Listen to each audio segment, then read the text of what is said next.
Good evening, everyone.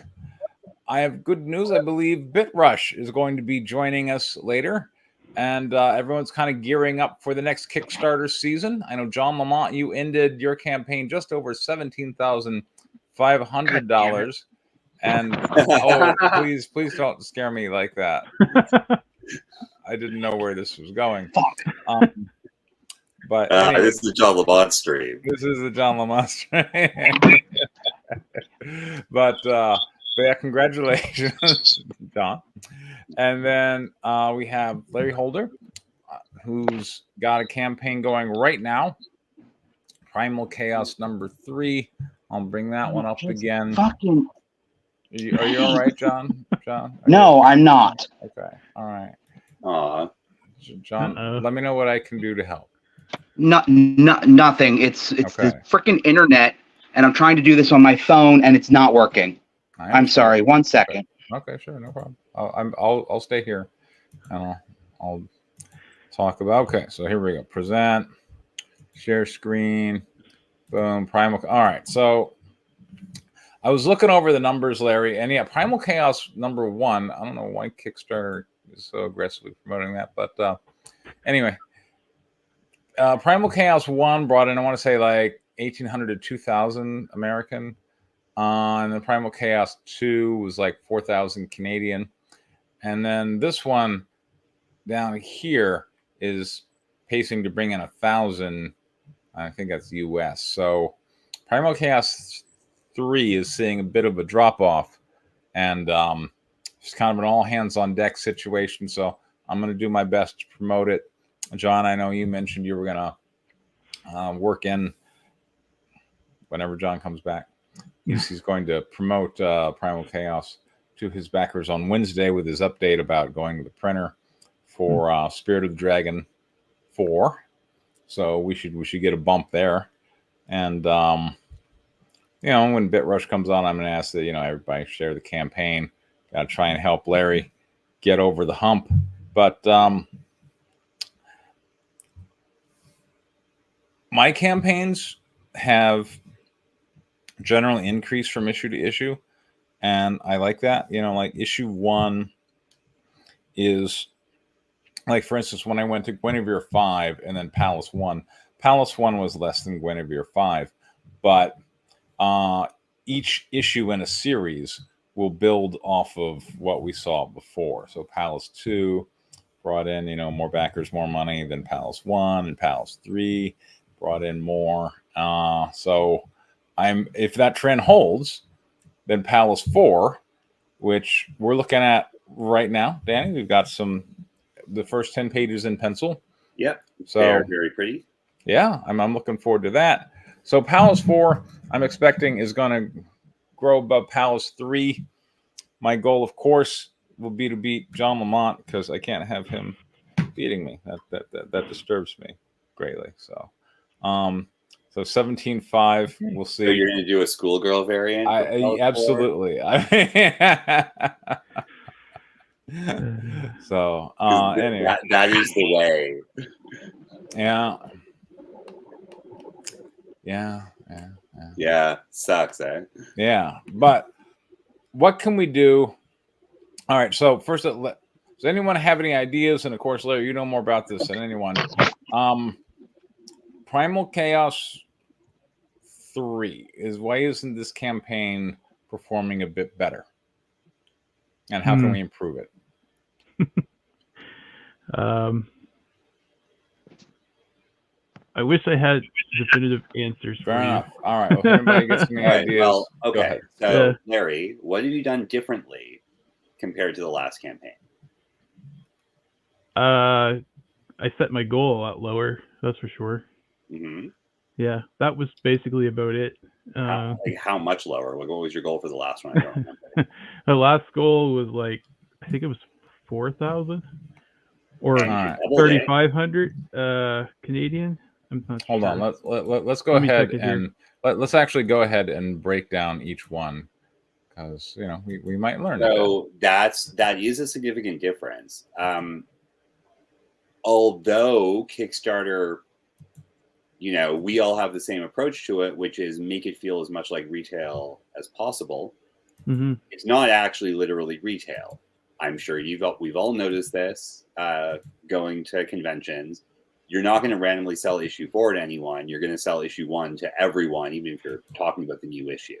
Right. Mm-hmm. Right? That's how retail does. Kickstarter, you get people buying all of it every time. And that's quite different. So, loath as I am to admit it, there's a degree to which having a higher goal makes more people spend money and makes people spend more money. Because, and I absolutely do not like doing that because I don't have enough consistency in my day-to-day life to run the campaign again.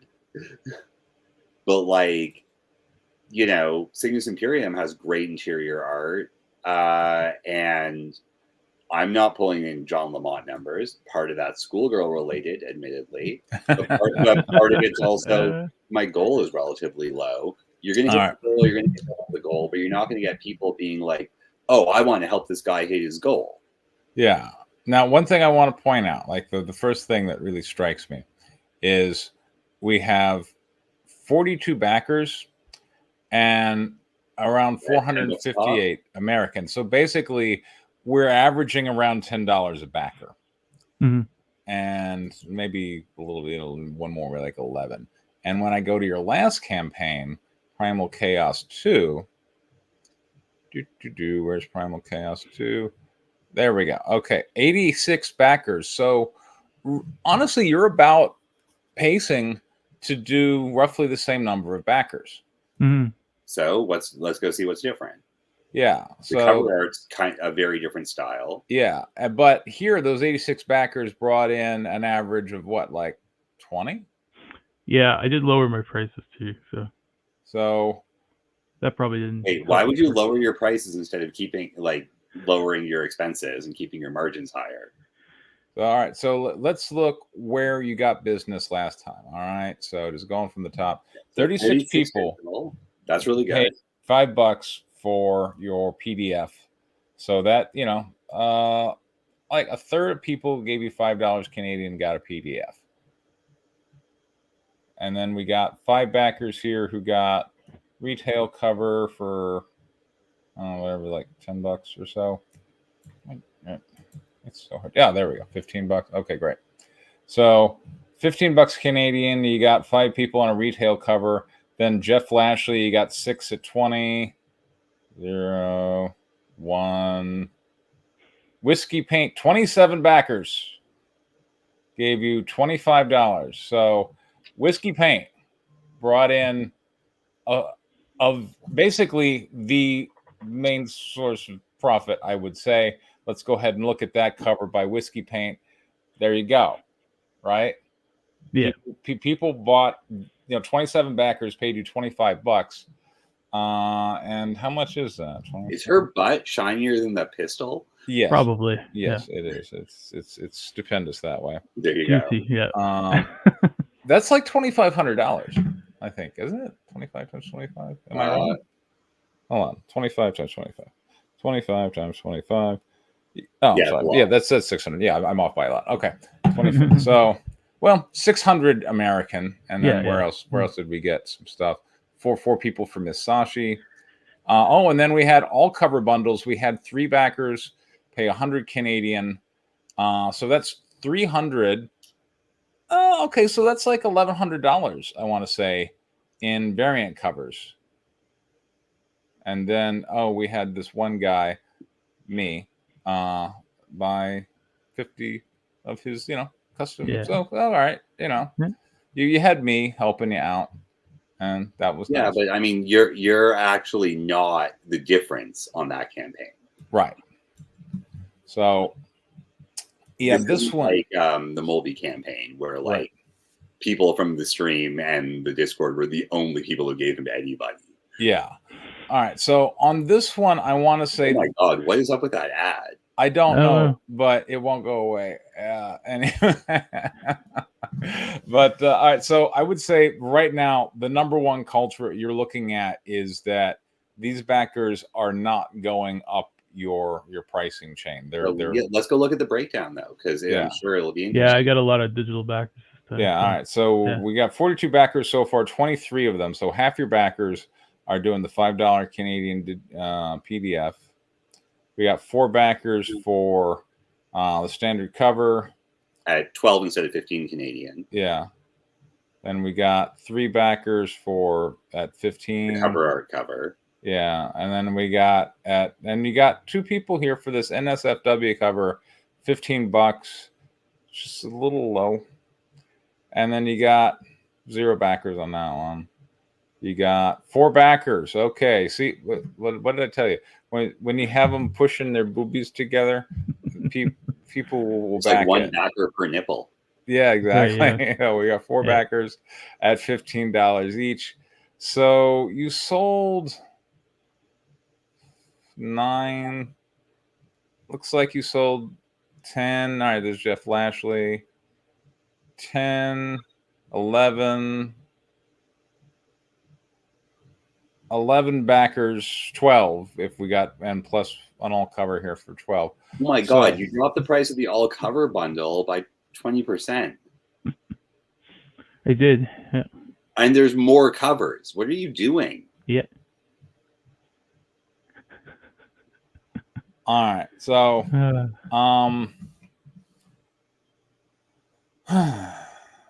this average, let's see. It would be good if it were higher. Yeah. So something else that's different, of course, is that Larry got all of these like Insta and Twitter famous NSFW. Yes, he did. Yeah. Well, not on this what he didn't get is a whole well, bunch. I mean, all right. So where did these covers come from? Because we got this one. I just found some newer people. Basically. Awesome. Okay. Yeah. All right. Okay. We got that one. We got that one. We got that one, which I like this one. This one's your main retail cover, right? So this.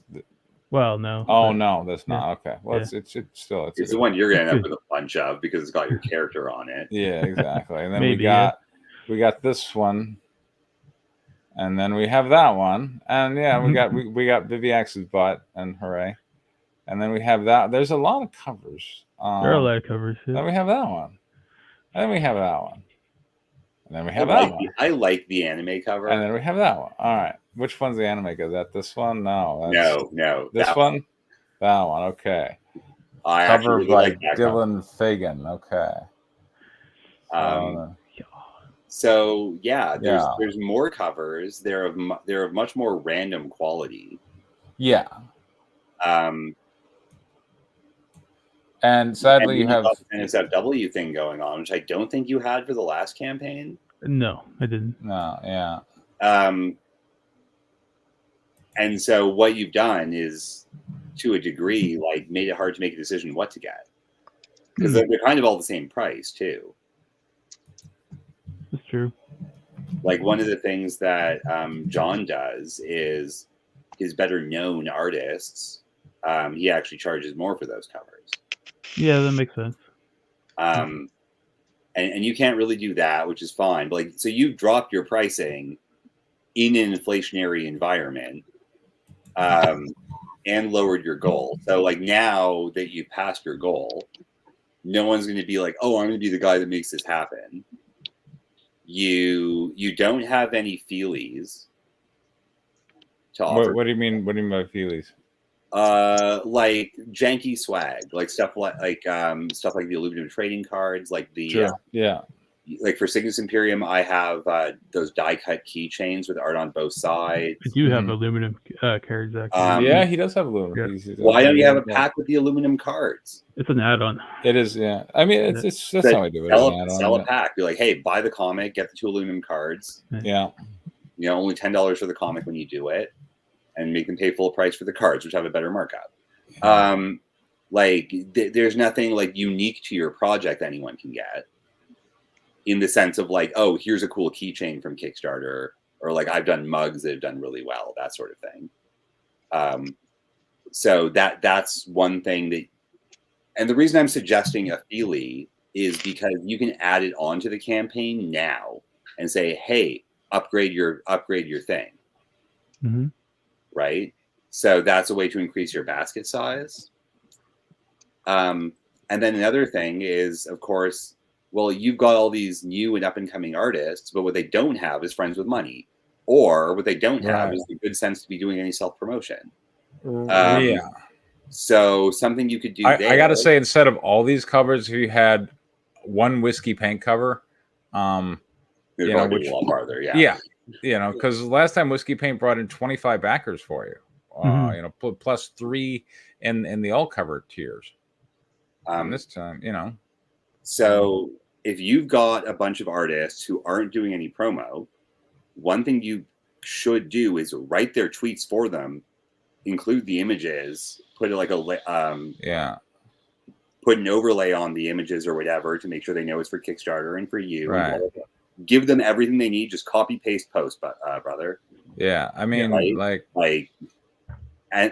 And just do that and be like, hey, can you keep posting this for the next 18 days? Because I'd like my campaign to make money to justify hiring you ever again. Find a way to say that. Or if they're really new, just say that. Yeah. Because there's a lot of artists who are going to make good money, or they're going to look like they're making good money on commissions for just straight up nipples and snatches and things. Yeah. But actually, no one's following them. They're just like the artist who did okay, who randomly got hired because a horny teenager got some money somehow. Yeah. That's not actually a following who's going to buy comics. So since you can't go back in time and have artists with a following of people who will buy their comics, hey, look, I'm selling your work. I want to send you comps. Please promote yourself so everybody wins. Is like a real best to get somebody that's into comics already, that's done a few or something. Again, we can't go back in time. The campaign's live and it's met his goal. Yeah. So let's not give him useless advice. Yeah. It's hey Larry, what can we do now? Right. Yeah. And then yeah, you can just message those people and say, hey, you mind promoting your artwork? Exactly. Because No, you know, like they're like then 3 I different wouldn't even do covers. that. I I haven't would sold any. And write it for them. yeah, Hey, that artist needs to get my on art is on this. Here's the link. It's live now. Here's your image. Please post this. Yeah, you think some of their friends or family Yeah. might get into it and post a little bit of cash. But remember, a lot of commission artists don't care because A, they've already been paid. Yes. B, you know, they're working on the next thing. C, they're also utter nerds who are terrible at self-promotion. And D, they, like us, are struggling against AI taking their jobs away. Right? So, like, it's a very depressing environment to be a creator, like seeing what all these new generative AIs can do. Mm-hmm. So you got to get the artists excited because they're going to amplify your voice. I'm pretty excited if you're about not doing self-promotion, Larry, like do more of that. Like use your page art too, and not just your covers. You could post Put your one interiors page in a there. day. Yeah. Post a page a day. Talk about how awesome this story got drawn by your penciler, and how fun it was to color, and like how cool the letters make it look, or like whatever. You can literally like write all of that in a couple of hours, and you don't even need to talk about the new issue. You could get 18 of your favorite pages from all 3 issues on a social media management platform of some kind. I guess none of them work on the new Twitter, which is stupid. But yeah. You know, and by the way, Larry, I didn't see. Yeah.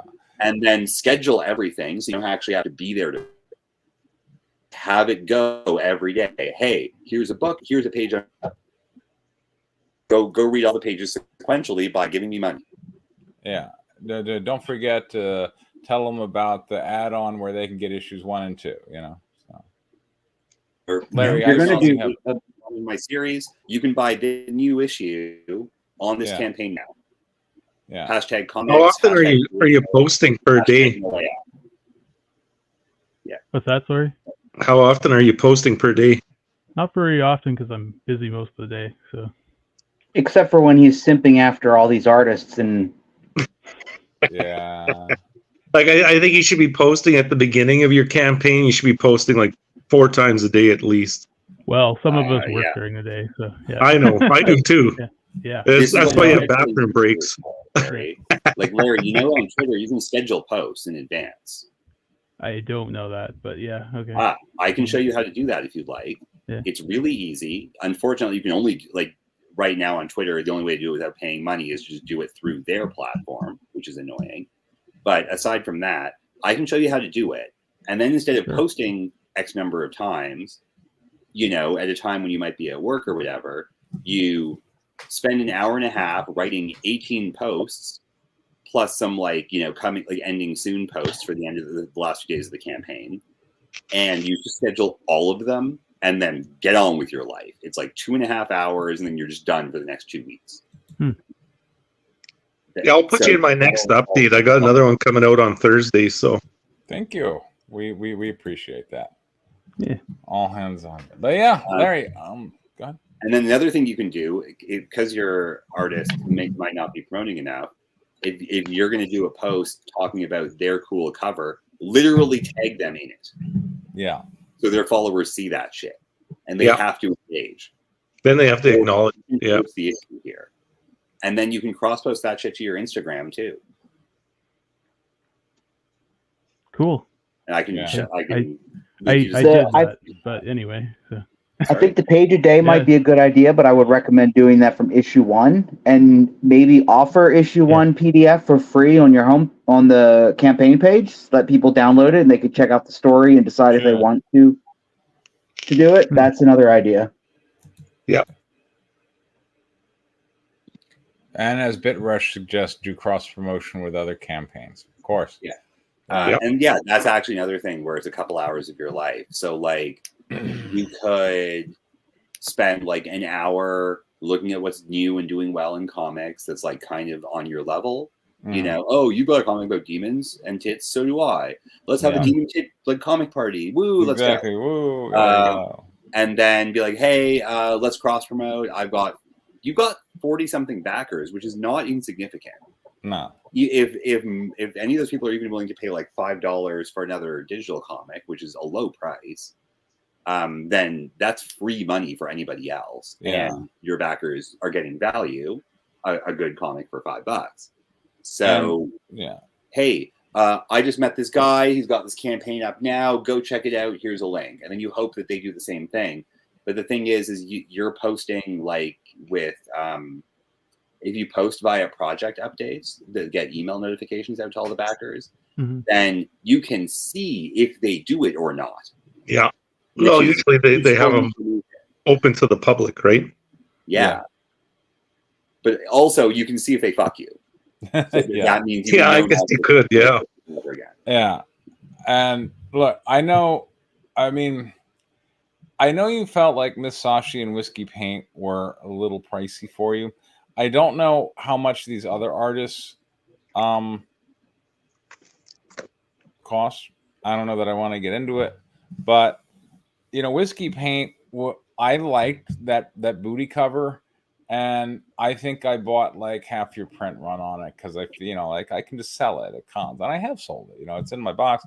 I've sold a few Primal Chaos #2 to people who don't even know what it is. They're paying $10 an issue for it, and everybody's happy. There weren't really any covers in there I saw this time around that I'm like, you know what, I can scoop up a few of these, and people will just buy it for the image. So that main cover's pretty good. Yes, the main cover's pretty good. The stained good. glass one, I really like it. Yeah, but that's also not the one with the tits. No. And I think your price points are too low when you're going like $15. Does that include delivery? Yep. Yeah, $15 delivered. And for the record, Larry, that's just too low right now for more than you're selling it for on the Kickstarter. Because $10 American is more than $12 Canadian. Yeah. Wow. Yeah. Preston's making more money off of this than you are. For back issues. Yeah. Anyway. So definitely. What is it? $10 for the main cover and $15 for the or is it 20? I can't remember. Well, so Ray, the thing is, Preston's selling it for $10 American, and Larry's selling it for 12. Yeah, well, I'm selling it in Canadian too, right? So, Yeah. but I'm charging shipping on top of that. Yeah, So, and you should, especially. yeah, you got to make up your money in shipping, Yeah. or else you're losing at that point. Yeah. How do you afford your print run? Yeah.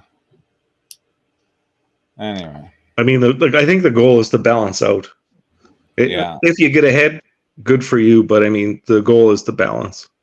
And something else I'm going to mention that it just occurred to me is like you have like 4 covers that are just Viviacs and the other Red Demon. Like that's actually a lot. Having one good one would have been, or like you know, one with just Viviacs and one with Viviacs and the other Demon. That would have been enough. Yeah. Even if you like the like that design, which I'm sure lots of people do. Oh well, which one do I buy? Right, like so that's the decisions you're asking your customers to make are really, really, really, really minor, but it might lead them to decision paralysis, which is a real thing. Yeah, and look, I don't know how much, you know, like right now, if we just say that this campaign doubles from now till the end, and you know you end up with the same 80 backers from issue 2 bringing in 1,000 American,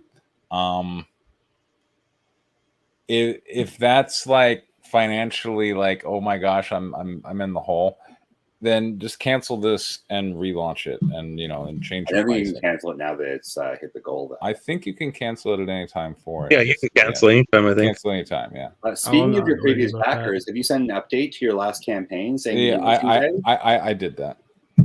Yeah, totally. Has Larry done it? Because the message from Kickstarter might not get caught in spam if people are have already added Preston to spam. There you go. Maybe. Well. Yeah. Anyway. Do it. It's an excuse to talk about how proud you are of your work.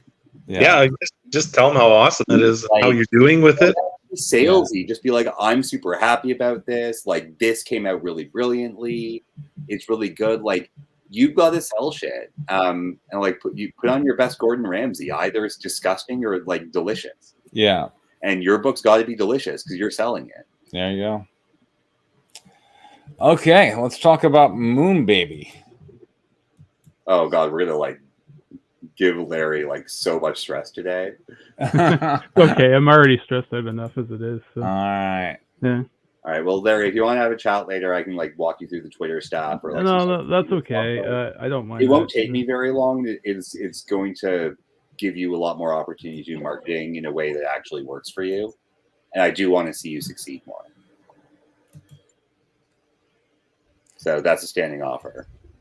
Sure. All right, Larry, tell us what happened in issue 1 of Moon Baby. I believe we found a big space kaiju somewhere in the orbit of Saturn or something.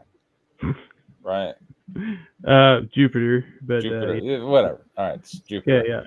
And then it came. What happened after that? I remember there was like an incident requiring tech support with the crew, and I don't know if you kept that, but no, not exactly. And there was some alien sex. Yeah, well, that was in the. See some docking. Yeah. Wow.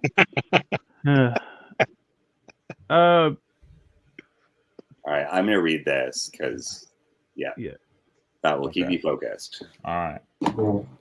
Page 11, panel 1. Classified Project Hotel EAASF Musashi Y-Class Space Superiority Battle Carrier. Oh, yeah. And now a panel description after the caption.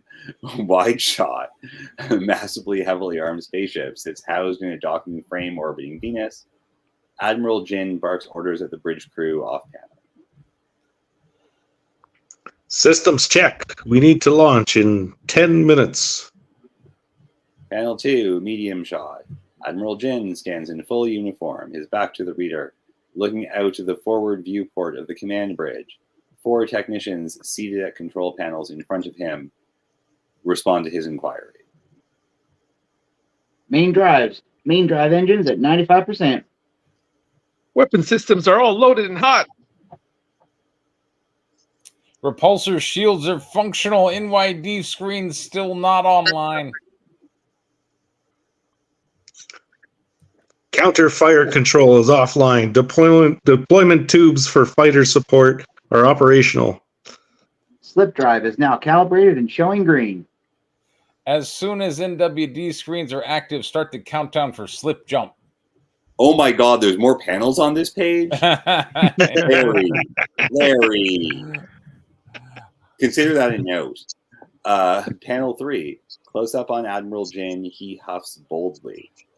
Start the countdown now for slip and clear the moorings. Panel 4. Medium shot. The shield technician turns and looks up at Admiral Jin. The Admiral grits his teeth at the technician's comment. Admiral, we can't jump into a fight without defense screens. Page 12. Panel 1. Close up. Cuffs the back of the technician's head with an open hand slap as she berates him. Are you deaf, Ensign? Panel 2. Medium shot formatted like dialogue. The technician nurses his head injury as Admiral Jin leans down toward him. Nguyen stands at attention behind them. This thing we are going to fight. It just nuked the Martian colony in one blast. Screens aren't going to do shit for us, no matter how new or advanced they are.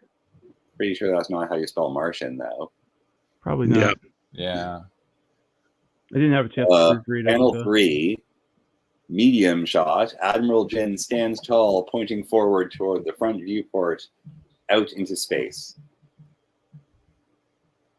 We need to go fast and hot. I want targeting locks as soon as we exit slip. Is this clear, everyone? Panel 4, wide shot. The full bridge in view with the Admiral at the center, still pointing forward. The crew all answer in unison. You guys have to be all in sync here. Yes, 3, sir. 2, 1. Yes, sir. sir. That is a well-organized crew. That is. If I were that kaiju, I'd be quaking in my boots. Larry, I'm going to find a way to letter it like that. Hey. All right. Yeah. Page 13, panel 1, close up. The mooring clamps detach from the Musashi's hull. Yeah. Hull. Moorings clear. Panel 2, wide shot. The Musashi moves out of the construction station. Panel 3, wide shot. The Musashi speeds away from Venus. Leaving Venusian gravity field. Stay available in 15. Slip available in 15 seconds. Panel 4, medium shot. The Admiral, now sitting in the captain's chair with Nguyen standing behind him, shouts the order to slip. Activation slip. Destination Mars. Oh, snap. Page 14, panel 1, medium shot. A ring apparatus slides out from the bow of the Musashi. Panel 2, medium shot. A distortion in space forms in front of the Musashi as the ring emanates a pulse of energy. Panel 3, wide shot. The Musashi appears to elongate and distort as it enters the distortion.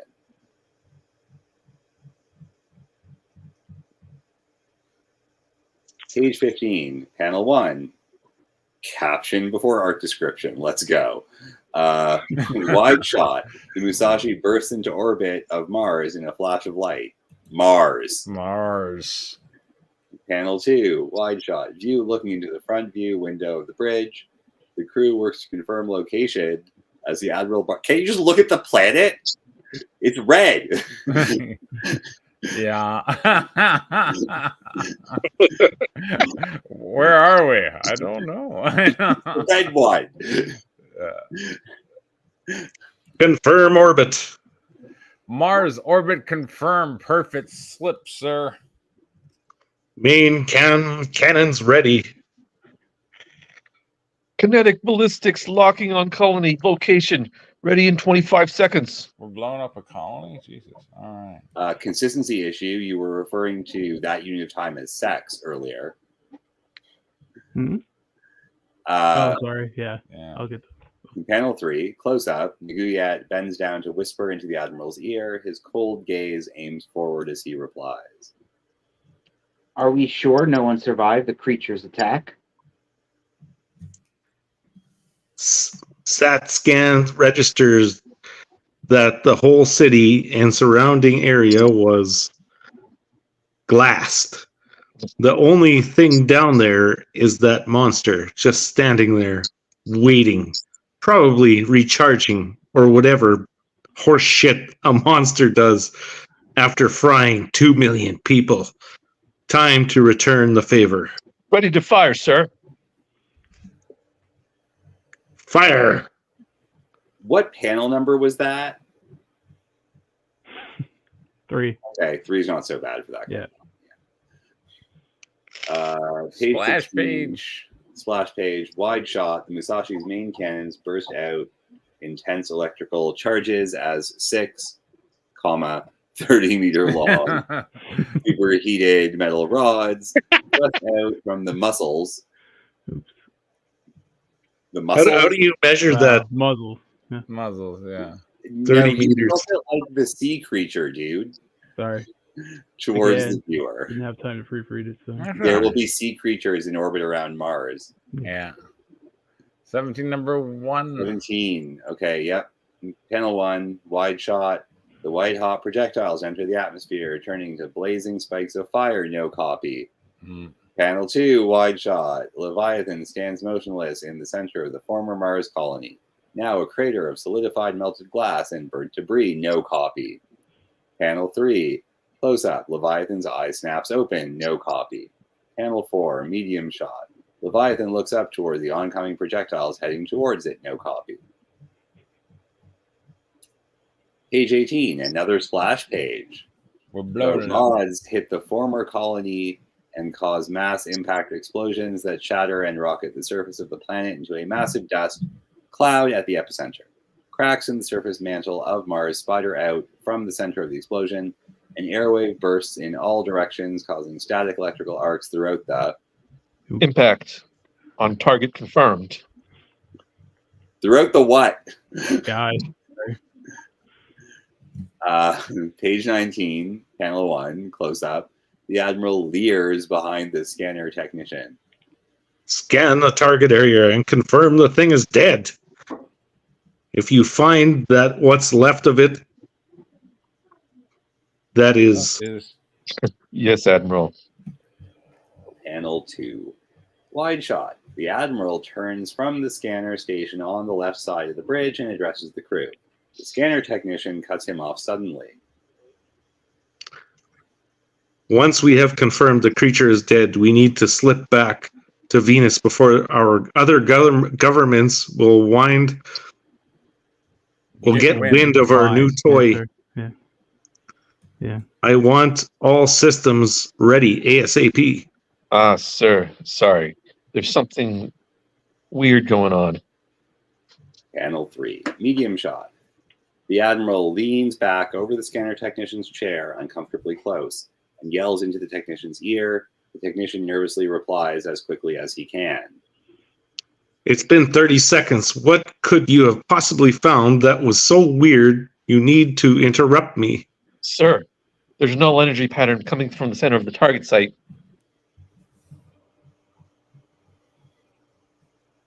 What? Oh, I can't read that. Wait, let me see. What's I didn't move my page. Oh, there it is. What's weird, sir, is it's expanding rapidly. Null energy expanding. We just blew the area into pebbles. Energy readings should be a jumbled mess. Mass, or is it mess? Mess. It's impossible.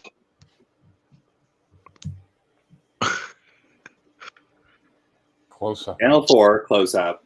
Admiral Jin's eyes widen in shock. Oh, shit! Page 20. Panel 1, wide shot. The Admiral turns quickly from the station, screaming an order to the bridge crew. Take evasivation action now. Panel 2, wide shot. A straight black beam of energy highlighted in bright white cuts upward from Mars towards the Musashi in the lower foreground. No copy. Panel 3, wide shot. The beam narrowly misses the Musashi on the right as it makes a left strafe with its maneuvering thrusters. The beam has maneuvering thrusters? No, the ship does. Come on now. Well, that's not very clear. No copy. Panel 4, wide shot. The beam strikes the moon Deimos, blowing a molten hole through a quarter of the northern pole. No copy. Okay, those are all the pages we get of Moon Baby. So, well, we had a fight. I think at least we went from one place to another, and we we warped there. So that was cool. We started out, and we were all in Venus, and they were like, no, we got to get to Mars real fast, so check it out, we're going to use the slip drive. We got there, they laid the hammer down on the bad thing, but it's probably not dead. Dun dun dun. 2 splash pages, explosions. What more could you ask for? What do you think, Danny? I mean, I think there's very little more we could ask for. Yeah. There's a lot of yelling. There's a lot of technobabble. There's some space bullshit. There's a giant space laser. Someone blows up the North Pole of Mars. It's all very space battle-y. Erwin, what do you think? I think it would be more fun if it was. I want you to say nice things. Oh, this is the part where we say nice things. Yes. No, I thought the action moved nicely. There was a good pace to it. It felt like an episode of Star Trek, and there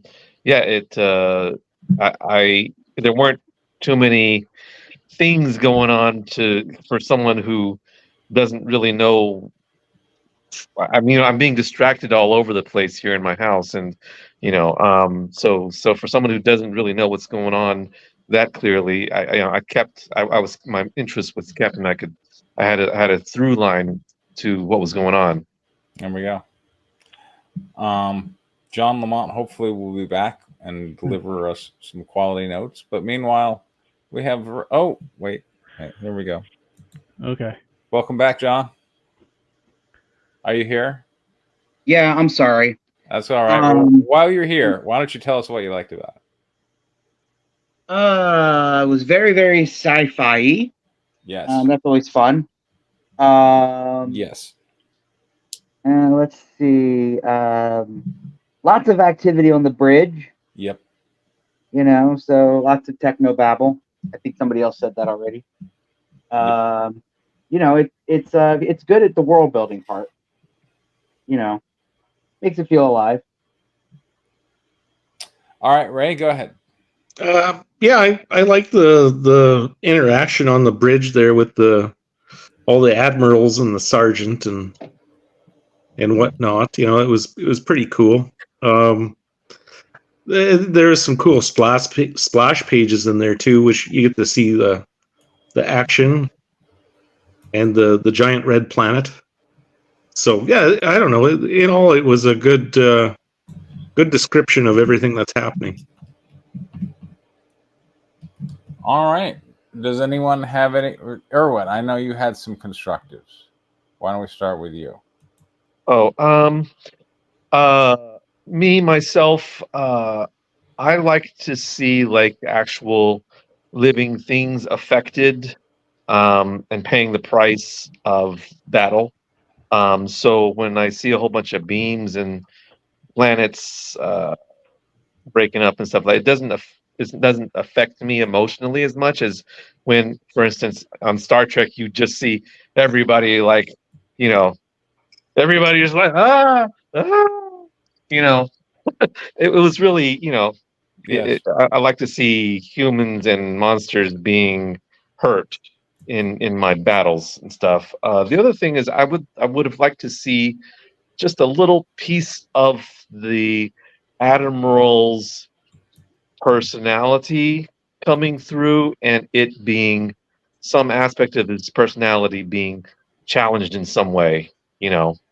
So, like if he's just if he's terrible under pressure, or even if he sweats profusely, or or whatever it is, something more personal to this. I assume that he's an important character, the Admiral. So that's what would have liked to see. All right. Ray, did you have any constructives?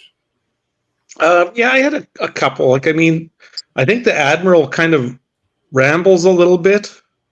Yeah. Like there's some lines in there I don't think you really needed. Like, if he's the Admiral, I think he should be getting right to the point. There we Like, go. instead of like these little short notes of like, it's been 30 seconds, he should just be like, what the hell's the holdup? Right? Bit Rush feels like if we had a female character, maybe like Sigourney Weaver's style from like Galaxy Quest, just sitting on the bridge repeating what the computer said. What if the kaijus had boobs and it shot lasers? There you go. Yeah. No, I don't know. There was other issues. Like I think Irwin said it too. Like with the laser beams shooting out, I think more description of other things getting destroyed. Like we see the monster, but it seems like they're all far away shots.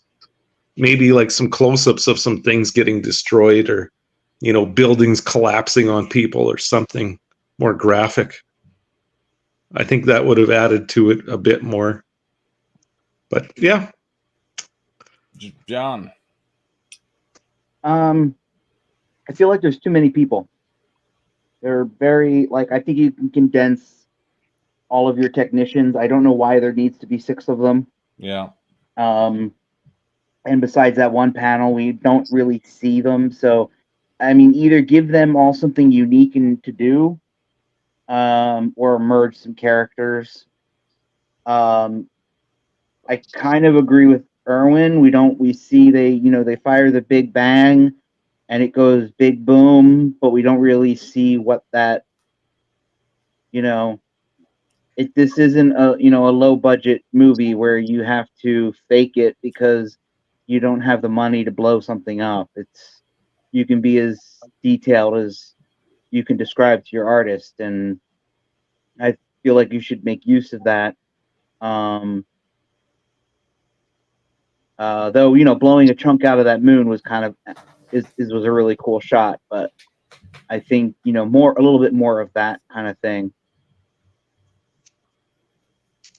And is Jin our protagonist? Because I thought our protagonists were down, fucking the moon baby. Making a moon baby, John. Making a moon baby, right? I'm sorry. So I'm a little confused because I guess 10 pages without our main characters. And the last thing I remember from this story was making a moon baby, and now all of a sudden we're on a ship blowing up a planet. And you remember how it started? No, tell us how it started. With the 2 characters. So anyway, talking, getting a report. I don't know how those 2 scenes kind of connect to each other. Well, what were we saying, Larry? It started how? The Admiral. It started with the Admiral and the commander in their room getting a report that they had to take the ship to go attack the monster. So all right. This is the follow-up to that. So. It wasn't very memorable. Well, it was a while ago, but that's true. No, making a moon baby was memorable. The Admiral's not very.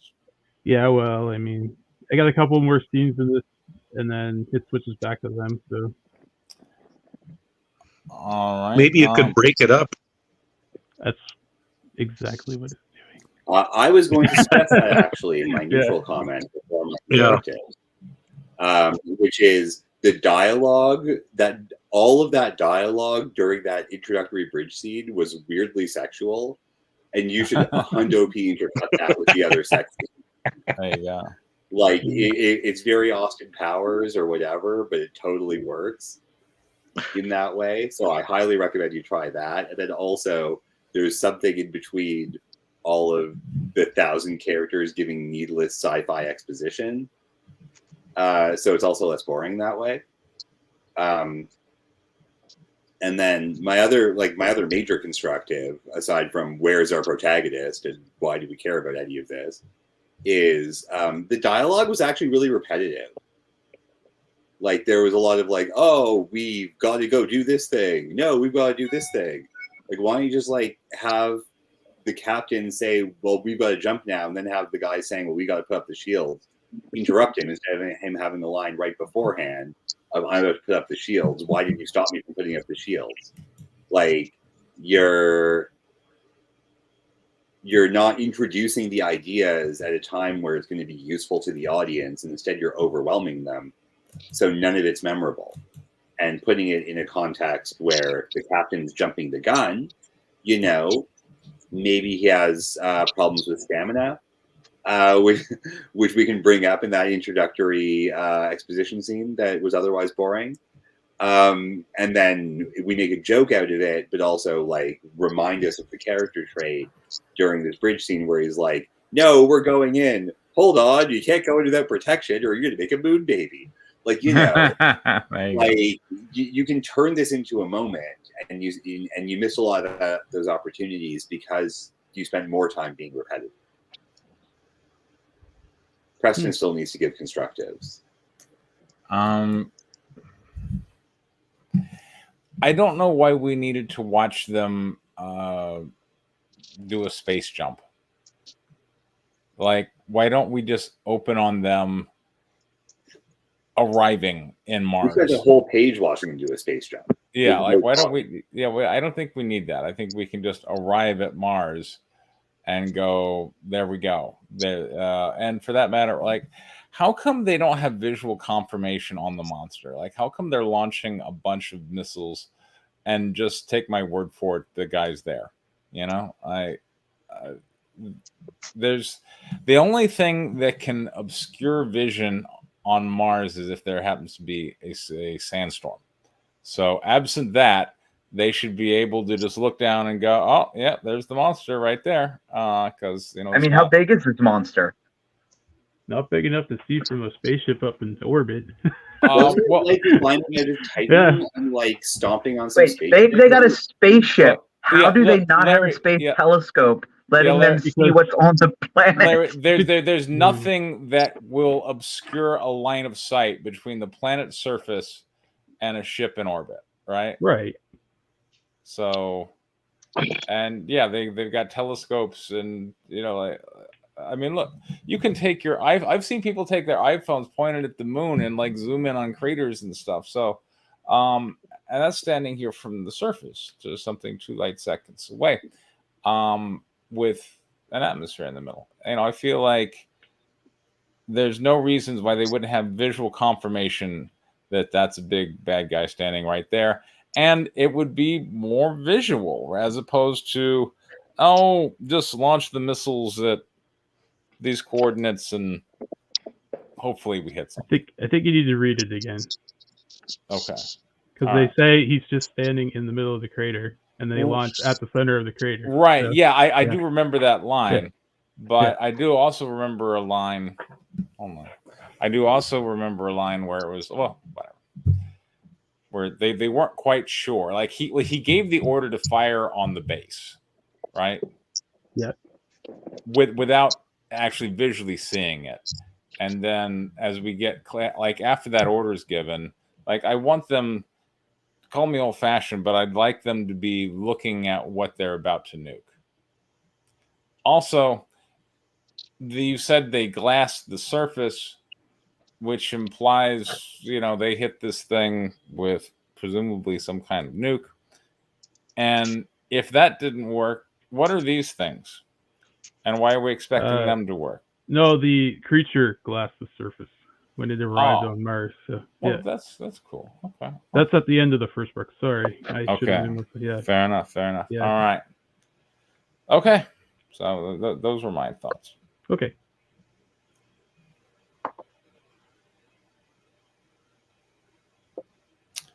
All right. I guess that's what we got for Moon Baby. By the way, Ray, you know what? I forgot. We have another. In fact, I want to say this is like first project here. I Hate the Morning on Kickstarter. I remember when he presented these pages so long ago. And here it is on Kickstarter. According to Backer Tracker, you're actually expected to hit your goal. You're just over, looks like $2,200. Well, that'd be nice. Yeah, or 1,600 American. Yeah. So yeah, I'm hoping you hit. So am I. And all right, so let's see how you do. So we had 11 backers pay $5 Canadian to get a PDF, and then we had 11 backers pay $8 Canadian to get another PDF. Nice. And then we had 8 backers pay $10 Canadian to get the comic. Does that include delivery? Nope. Delivery's extra. Okay. Delivery's extra. That's Okay. $12 bucks. Yeah. 12. Canadian. There we go. Okay. Gotta remember these All right. prices are Canadian. I'm not complaining. All right. So we got 8 backers there. And then we got the I Hate Warning digital bundle, the original signed cover. We have 5 backers. Okay. Original. So 5 backers paid for the signed version of it. And then we got the boob cover, 3 backers. And the boob, I feel like in a lot of campaigns I look at, people will, like you'll get more than 3 backers on your booby cover. Yeah, so, I don't know. I thought it would be a bit more of a hit, but I don't know. Yeah. This is a bit of Did you do the artwork on that cover? I did. That's actually they're hand painted in oil. So yeah. Do you have any covers by artists, but that aren't by you? No, I did all of them. All right. Yeah, all the artwork is my stuff, I guess. Well, good luck. I mean, these are the interiors. Yep. Yeah. And so you're the comic artist on this? Yeah, I did the interiors and the covers. Okay. But all the other goodies. Yeah, the interiors, are these oil paintings or what I love? No, those are inked, and then I colored them on the computer for the interior. Okay, fair enough. There's 4 pages in the interior that I actually oil painted as well. So okay. Yeah, so it's a different kind of idea. I wanted to try something different. Like, it's indie comics, so why wouldn't I remember this panel when it was just a script. He's got the axe. Yeah. He's got the axe. There it is. Oh wow, that's a big bloody explosion right there. Kaboom. Yeah. Yeah. A little gruesome, Yeah. Hey, it's a horror comic, so what do you think you're gonna get? Yeah. I bet if you change your Kickstarter cover art to an image from the variant cover, you're going to get a little bit more than that 2,000 Preston was suggesting. Think so? Yeah, you got a couple of weeks. Why don't you try it out, then switch it back? I could switch it up. It's no harm in it, right? Your thumbnail image does matter. Yeah, well, I kind of like the eyes, because then people get right away, oh, this is a horror comic, right? There you go. Sure. But maybe I could put the variant on there, and you might get the tease it like maybe it's a vampire romance, you might get more clicks. There you go. True, very true. Even if it's not actually true. Well, it does apply a little bit. I'll put that out there. I don't want to ruin the ending, but there is a little bit of romance. Okay. There you go. Not Twilight type romance. Campers, vampire romance. That's your tweet.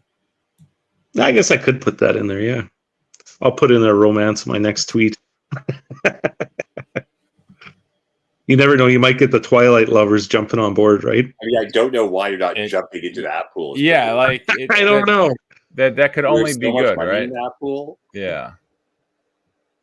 Yeah, I guess you might get some throbbing hearts. I mean, their money spent as good as anything else. Exactly. Throbbing hearts, throbbing pelvises. I mean, it is a vampire story, so yes, it is. Yeah. So, they are romantics. All right. Well, BitRush, it seems like, cannot join and can only chat. So No. here are some pages for Alien Pterodactyls 2. Excellent. Alien Pterodactyls 1, I believe, went over 10,000 if I remember. So that is about how many times we read it on stream. Yeah. All right, let's take a look at Alien Pterodactyls 2. Who wishes to narrate? Are we? Well, did we not? I'm confused because he's not here. Yeah. Because he's given us pages 1 to 21. Are we supposed to do the first 10 or the second 10? Oh shit, that's a good question. Hold on. Because I know we've gone through issue 2 before. He posted pages 11 to 18. So let's go down and take a look at 11. Okay, 9, 10, 11. No. 11. There's 11 look at right those there. sexy page breaks. It's so easy to find where you belong. There you go. All right. I can narrate this. Sure, go for it. All right, page 11. The first rider stands and addresses the cheering crowd. That was fast yet entertaining. It looks like the newcomer is our winner. Panel 2. Dagger, Lizzie, and the shaman can be seen entering from a small cave pass near the top of the arena behind the crowd. We're in. What's the play? Stand down. It looks like Elmo is safe. For now, we need to regroup and strike with force. Panel 3. First rider continuing to speak. While the prisoner has proven he's worthy to live, I don't trust him just yet. Guards take him back to cell. Panel 4. 2 heavy armed guards are seen dragging Emilio by his arms. I said Elmo. Yeah. Yeah, I was there for that. It was fun. My bad. This would be hilarious if it was Elmo. Yeah. It would be. I was just picturing Elmo. I'm like, what is Elmo doing in here? No. Elmo 1, let me go. There we go. Panel we got 4. Hebe. Hebe is seen walking out of the arena, leaving the first rider's side. She looks beautiful as always. Bye, Larry. Page 12. Panel 1. Dagger, Lizzie, and the shaman can be seen coming back out of the cave's pass into the dark open desert lit only by the moon. No copy. Panel 2. Close-up of Dagger and the shaman speaking. Thank you for showing us the cave's secret entry. We will take it from here, and your people will be avenged. Yay! Panel 3. Wide shot of the troops back at their camp. Everyone is drinking and partying.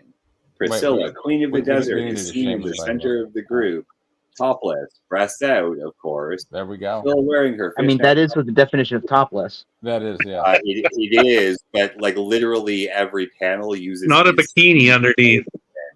because the passive voice is your best friend. Yeah, the passive voice is killing me on these pages. Luckily, there's only 7 pages. Yeah.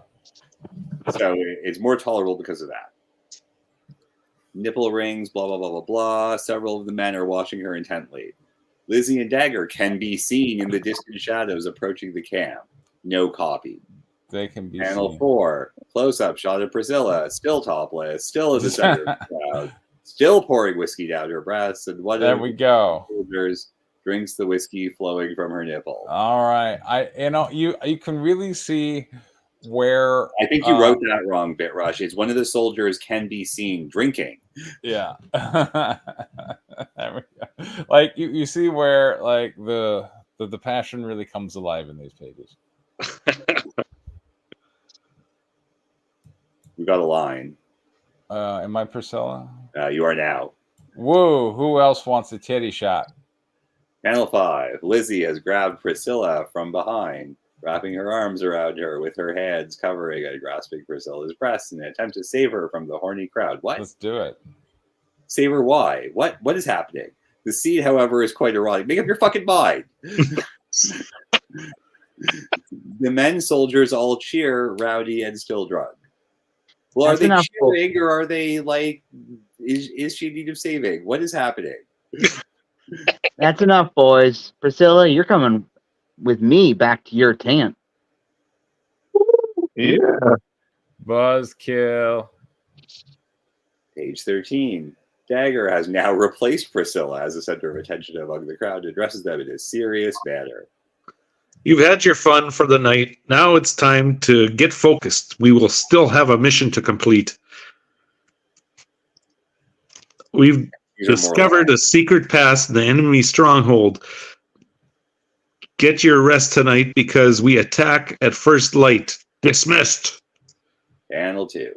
View from behind as a few of the militia soldiers View from behind a few of the militia soldiers as they enter their tents for the evening. Nothing can be seen.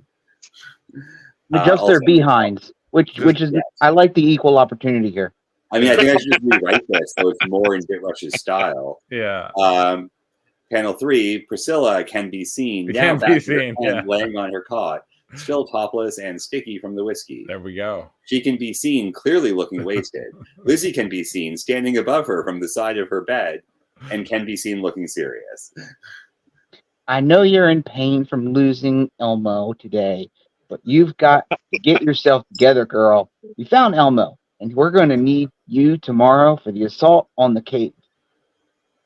Panel 4. Now back to the normal style. The shaman is seen in a full body shot, walking forward with the firelight to the camp in the distance behind him.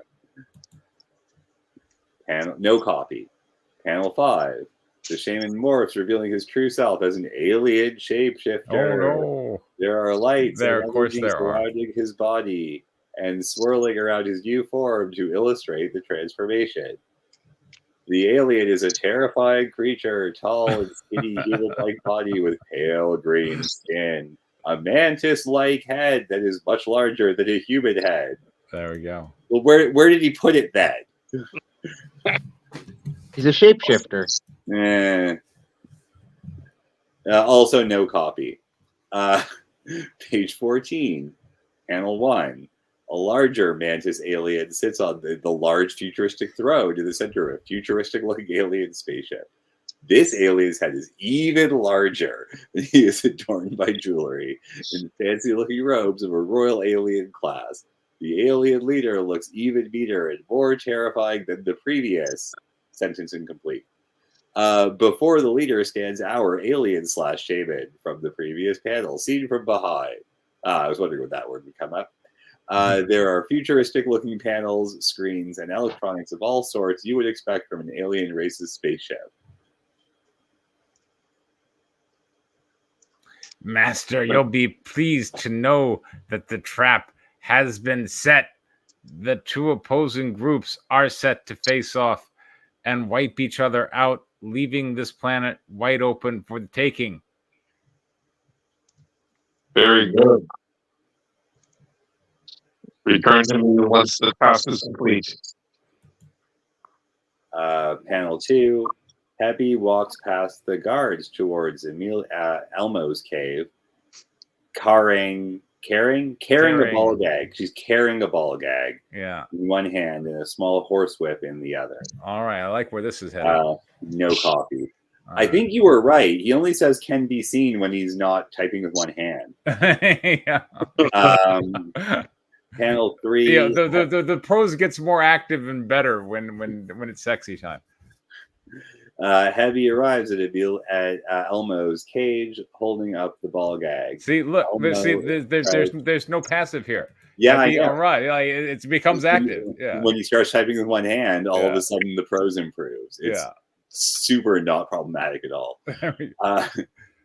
Elmo is crouched in the corner, looking furious. Put this on. It's time for your formal introduction. Interrogation, sorry. We're going to gag him before we ask him questions. Panel 4. Elmo has the ball gag in his mouth and his hands tied in front of himself as he marches past the guards with Heavy trailing him. Heavy is prodding him forward with the horsewhip in his back. Let's go, maggot. We haven't got all night. And we got to. The reverb really sells that. I like it. Yeah. Page 1516. 2-page full spread of a dungeon in the cave. Full bleed background. Other panels overlay on top. Panel 1. Emilio is tied up to a chair with his hands behind his back in the center of a small dungeon torture room. Poor Elmo. Dungeon or is it a torture room? They are not the same thing. Elmo still has the ball gag in, and Heavy can be seen leaning into him with her perfect ass nearly exploding through her spandex pants. I like it. The future contains spandex. Yes. Her breast cleavage bulging from her top close to Emilio's face. Love it. Her left hand is around Emilio's neck, pulling him closer to whisper in his ear. Her right hand holds the horsewhip. Chains can be seen I sure can. hanging from the walls surrounding them. Good job today, champ. Got more lines. Oh, you survived the pits, but you're not free yet. And I think I'm gonna have some fun with you while you're still my slave. Panel 2. Heavy, looking devilish, lightly backhand smacks Elmo across the chest. Is she smacking him with her backhand or her horsewhip? Just hard enough to inflict pain.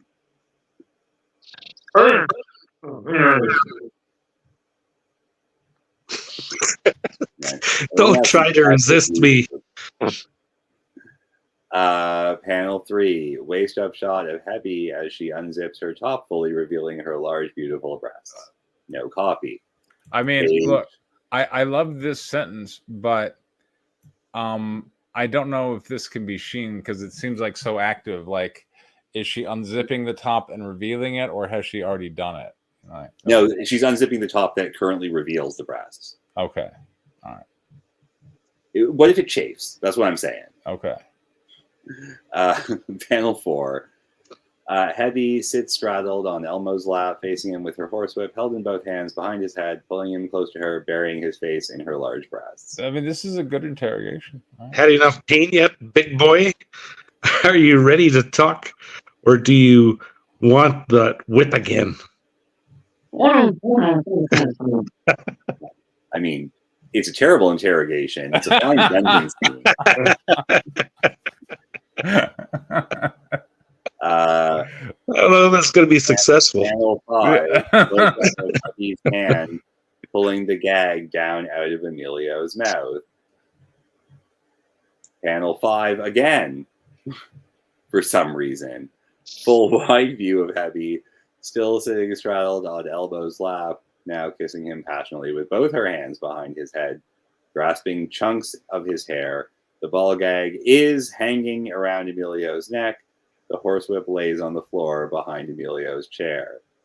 Now that's more like it. I see you're ready to cooperate.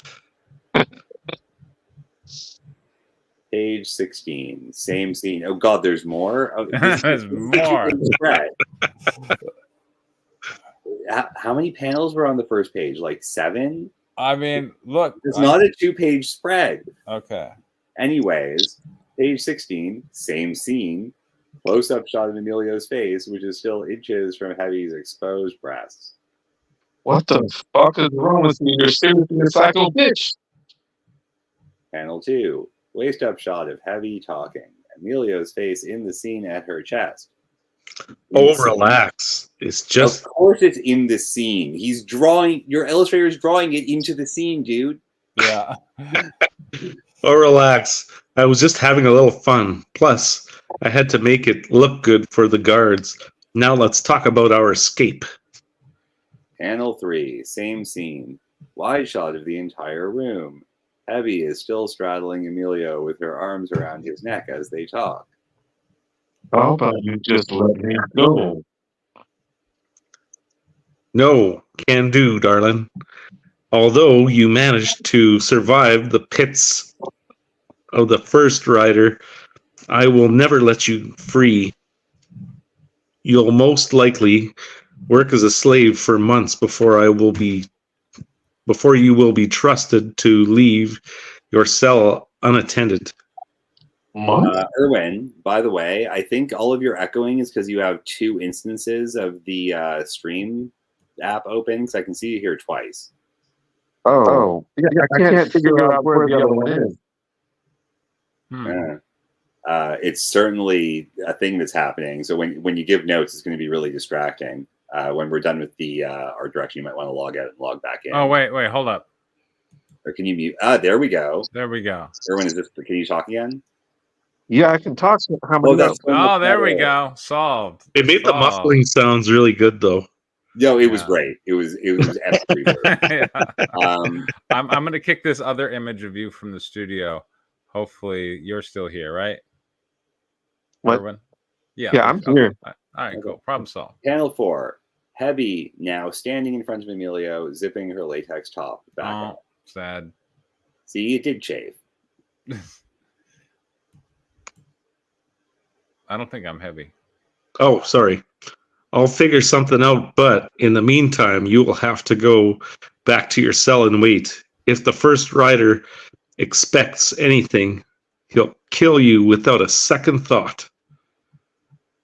Did we just have like a 4-page sex scene? Yes. That went nowhere for the plot? Yes. Oh, let's just do this. Okay, go back now. What was the point of that? Whatever. Boobs. Okay, but then you could just advance the plot afterwards instead of going backwards. Or advance the plot with boobs. Yeah.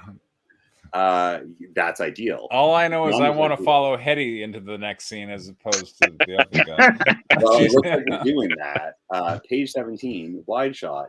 Hebby walks into her bedroom. I'm happy now. There we go. You find the once rider already in bed, passed out. He is still wearing his snake mask, pants, and combat boots. Oh, yeah. Hebby's snake is wrapped around the headboard above the bed. Fucking bonehead doesn't even take off his mask or his boots to sleep anymore. Panel 2, close up of Hebby's arm reaching out to her snake as it slithers up to her. Come here, Nice pretty lady. euphemism. I've got work to do. We've got work to do. Panel 3, front view, waist up of Hebby at her altar in her room, working on a new potion.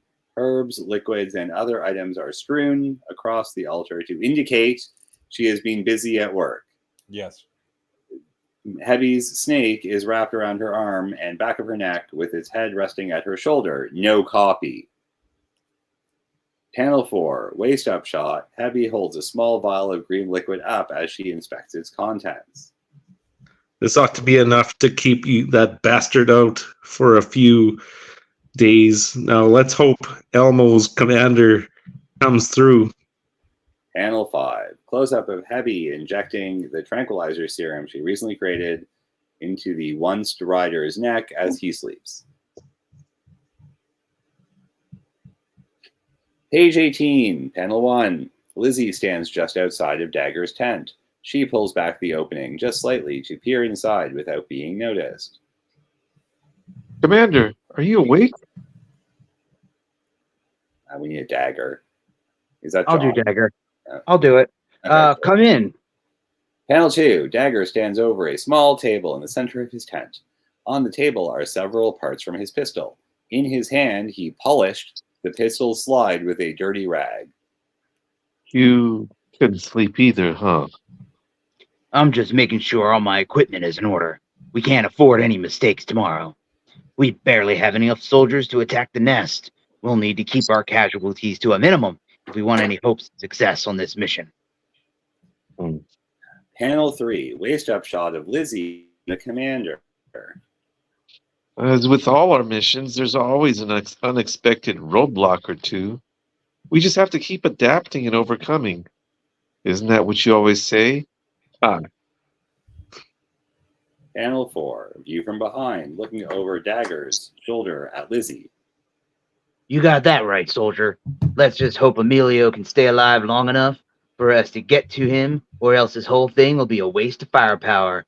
Now, try and get some rest tonight. We leave in just a few hours. Panel 5. Scene from behind. Lizzie walks out of Dagger's tent. Good night, Commander. Oh, I love the women's movement, especially when I'm standing behind them. Panel 6. Above view of Emilio in his caged cell, curled up in the fetal position, cold and defeated after getting laid. Yeah, he's having a hard time. Yeah. All right, so we had some pages and we had some boobs. What more could we really ask for? I mean, we had a very interesting interrogation scene. There were bare breasts. There was a horsewhip. There was a ball gag. It was so not an interrogation scene. No. It was No, I just don't a think dungeon scene, Preston. What? It was just a dungeon scene, not Yeah, an but it interrogation. was a dungeon scene. Yeah, I'm sure the guards thought it was an interrogation, though. I don't know. I if I'm a guard watching that, I'm like, what are you doing? I think you got this all wrong. But like usually if You can it's tell it wasn't an interrogation scene because the ball gag was in the whole time. Exactly. Yeah. Exactly. Yeah. Usually you don't start an interrogation. Where's the rebel base? Exactly, yeah. You better tell me where that rebel base is. All right, I was stuck on my tip. Hold on, I'm gonna interrogate this guy. We have ways of making you not talk. Talk, damn it, talk. I thought that was pretty All right, funny. we're supposed to be saying nice things right now. Yeah. Well, It had boobs. I mean, what could be nicer than boobs? It was an interesting interrogation scene. I want to see what. Oh, okay. And then we followed Hetty, where she got her pet snake and injected the first writer with some kind of serum that's gonna keep him knocked out for a while. Maybe she's out. Yeah, she seems like she wants to free Emilio. Poor Elmo. Yeah, I'm not exactly sure why on that one, but that's what I got. And hooray, John. It had boobs. Yes. You know, always a fan of boobs. Yes. Let's see. It had some boobs. It had. And yeah, it had boobs There you go. and whiskey boobs. I mean, Yes. what's better? If there's nothing Yes. better than boobs, it's whiskey boobs. Yes. I forgot about the whiskey boobs. Yeah. So, yeah. There were two separate boob scenes. There was the interrogation, and there was the bar. So hooray! All right, Erwin. And at least one of them was consensual. Yes. Yeah. We've all seen that quote, the fake interrogation scene a bunch of times, right? I mean, we've seen it. Oh, we're supposed to be saying something nice, right? Oh, I'm sorry. First off, I could watch it one more time. I'm not sitting here going, "Oh, this again." It was so not an interrogation scene. It was stupidly obvious. Yeah. I guess I like the party scene. I think that makes an interesting visual, and yeah, that's fun. Yeah, yeah, that's what I like. All right. Ray. Well, everybody's talking about the interrogation scene. I'm on board. I really liked it. I liked the fact that he had the ball gag in and she's telling him to speak, and there's some good humor that was added for sure. Like, I mean, I'd be laughing if I was reading that. I'd be like, oh my God, this is too good. I mean, I don't know if you know, she even needs to keep that line in there about, you know, we need to keep the guards distracted, but it was even good. I liked it all, to be honest. The party scene was good too. You know, I don't know if you get to see a lot of the characters, like personalities a lot, but the scenes were fantastic.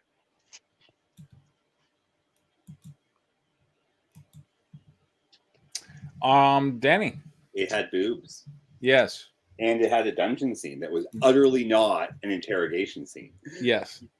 As a dungeon scene, it was very effective. As an interrogation scene, it was terrible. We're doing night things, right? It was terrible. All right. We are now okay, constructed. Go ahead. Okay. Who wants to start? The interrogation scene was just, it was poorly signposted. Don't call it that, and it's fine. Okay. Like, hey, I have to go torture you now. Oh, and now it's a sex thing. Like, this isn't complicated. Or advance the plot in the scene by having, a conversation about how to escape or whatever is going on. That's also happening at the same time. That would be nice. The whatever was happening in the whiskey tits scene was visually quite interesting. Yes. Plot-wise, completely distracting. Yes. None of that seems to matter. I don't know who any of these people are. No. And then the shaman turned into a giant mutant praying mantis, and then walked into a spaceship that didn't exist in the first 10 pages to talk to a larger praying mantis who is also an alien shapeshifter to unleash some sort of terrifying plan in a book that's supposed to be about alien pterodactyls, of which there were fucking none. but at least there was fucking none rather than him fucking the alien pterodactyl. I am glad they were fucking none of them. Hey, that'd be interesting. Yeah. No, it was not interesting when he presented it in the first 10 pages. That was the unpleasant scene, and I agree with John's criticism that all I of missed the the first 10 pages of issue 2. There you go. Was consensual, which was much better. But yeah, this is supposed to be a book about people living in fear of alien pterodactyls, and actually it's a book about the politics of a guy who wears a steak mask and his titty ocean doing, You just Star Wars episode 1 your own story. Dom girlfriend. Yeah. Was it this Like- Phantom Menace? Wasn't that it's like it was all about the Senate politics and not about actual, like, we went to Star Wars to see a lightsaber movie and we got intergalactic politics? It's Yes. kind of like that, except even worse. And now it's about an alien shape-shifting praying mantis. So I think the book title needs to be adjusted, or maybe maybe the alien pterodactyl should be actually a global threat again, because we're on page maybe 22, and we're running out of alien pterodactyl content in this issue. Mm. So that's my perspective. All right. Who else has some constructives? Erwin, I know you wanted to say some stuff. Oh, I'm not sure. Yeah, I'm not sure what's going on in the story. I'm not sure. What None of us are really. I mean, I mean, it's a little hard because we're coming on like the second half of issue 2, and if you're not familiar with issue 1 and the first half, Justin, you say that, but when I brought pages from my screenplay a couple weeks ago, John gave me the very good advice of, well, you've got all these pages, and if we don't know what your story's about, that's your fault. Make the characters explain what the story's about, right? And to have that motivate them, and so. I would say that the issue with the second half of issue 2, yes, is that there's very little conflict and there's very little stakes, or at least the stakes are very low stakes. Like they're. So if I recall from issue 1, they go on the attack, they do a big action scene, Emilio gets kidnapped, and a not fully adult alien pterodactyl gets effed in the A by the bad guy. Now we're coming into this in issue 2, where Emilio is still in prison. He's being quote-unquote tortured BDSM style, but I don't really feel too many stakes on that, because I'm like, so does he like it? Does he not like it? Is he pretending to not like it? I mean, when an interrogation feels like a striptease, you got to say, I don't know if he's gonna be. I don't. Yeah, like I mean, you're not really caring at that point. Yeah. Right, and it's like that's where I'm like I'm not getting any stakes. Right. With that whole thing, why he needs to be rescued. I mean, because he doesn't need to be rescued, right? Like some guys would actually enjoy that. Yeah. So, yeah. Like, so what I'm would not be great is if he entirely. gets rescued, and at the end of issue 2, he's back. He's escaped his Yeah, like rescuers, and he's like, "I'm back." I'm back because it's so much more fun, being Yeah. a slave to Hebe than it Yeah. was to, being free. Right. So and that's the thing. And then of course we've got our drunken girl party scene, which is a fun scene that then gets interrupted because they're all preparing to go to war, and I don't really know why, and I don't really feel why they should. Like, and that's the main thing. Like, I just don't feel like there's a sense of stakes. Mm-hmm. And that's kind of where, like, what's the bad guy doing? What is the big evil plot that they need to stop? And I do recall you saying that this is an entirely morally gray story, and there are no real quote unquote good guys. But we still need to root for somebody, and I just don't see why we should be rooting for Emilio's to rescue. Right. Yeah, So, like I said in the first part too, it was like it was very descriptive scenes and everything. Like it was a great visual, but I don't think there was a whole lot of character development. I mean, like John saying, you don't have anybody to really root for. You're just kind of going along with the flow of what's being described there. But I think as much as the torture scene was enjoyable to read out there, I think it could have been maybe a little shorter because it was getting a little repetitive too, a little bit like, oh, she's straddling him again. She's sticking her tits in his face. Like, it's just kind of like, yeah, well, this happened the page before too. So and that's one of the reasons why I stopped doing porn comics, was because you can't do the same thing over and over and over again. Otherwise, you're going to bore your audience. So you have to do something new. Yeah. So, like Ray's saying, if you want this scene to go on for multiple pages, you're going to have to step it up and do something. Otherwise, this isn't exactly a movie where you can pan over to something else or whatever. You'll need to keep it visually interesting, or or shorten the scene. But then if you shorten the scene, it'll give you time for actual story. But that depends on what you want to do with it. If you want it to just be a adult porn comic, then do that. And if you want to just tell us a story about that also has some TNA, then tell us a story that also has some TNA. Yeah. There are a lot of free boobs, you know, all over the place. And why should someone pay $10? Dude, just go through Kickstarter. There's a crap ton of TNA comics. Right. Well, there's even more free TNA just out there on the internet, right? Well, what I'm saying is, if you want to sell comics on Kickstarter, TNA Comics is a good way to go. But right, it's a good way to lure them in, maybe, but you don't need to have your whole story about it. That depends on what you want to do. I'm just Unless saying that's what you're aiming for, right? Yeah. If that's what you want to do, then commit. If it's not what you want to do, then you need to up your story game. That's really all I'm just trying to say. Like, figure out what exactly it is you want to do, because yeah, I'm having, I guess I had a little bit of difficulty wrapping my head around the fact that there is a huge market for TNA, even though it's already free on the internet. It's big. What's that? It's a big market still on Kickstarter for sure. Yes. Yeah. So you're seeing some of these crowdfund to like thousands of dollars, and I'm having trouble hitting 1,000. Dude, just look at my last Kickstarter. I had people asking me if my whiskey paint cover was actually reminiscent of a scene in the book, and I had to tell them no, it was just a cover that I came up with. Yeah.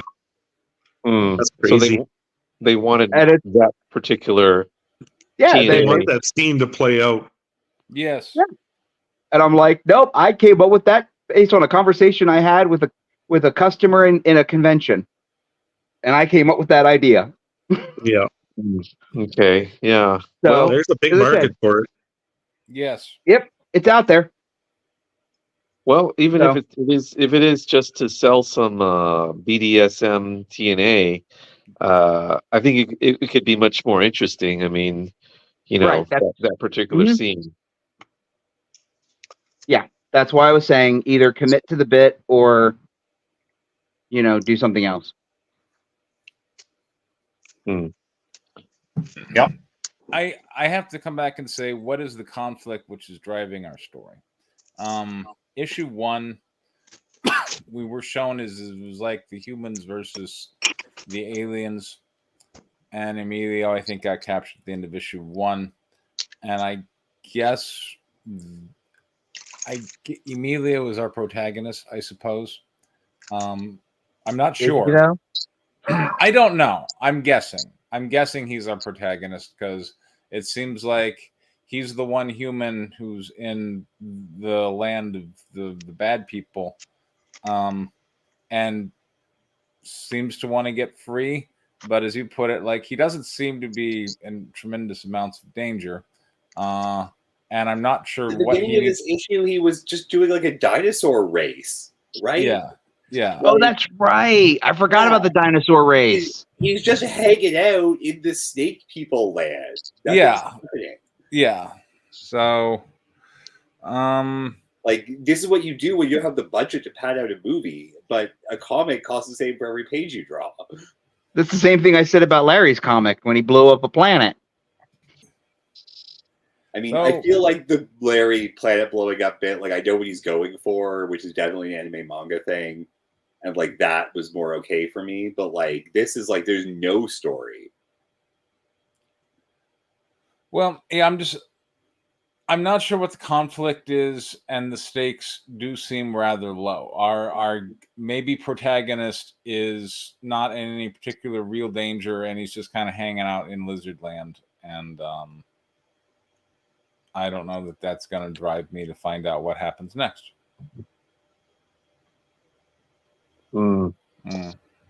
Yeah, maybe he should, like, he's got a problem with snakes or something like that. I mean, why did it have to be snakes? Exactly.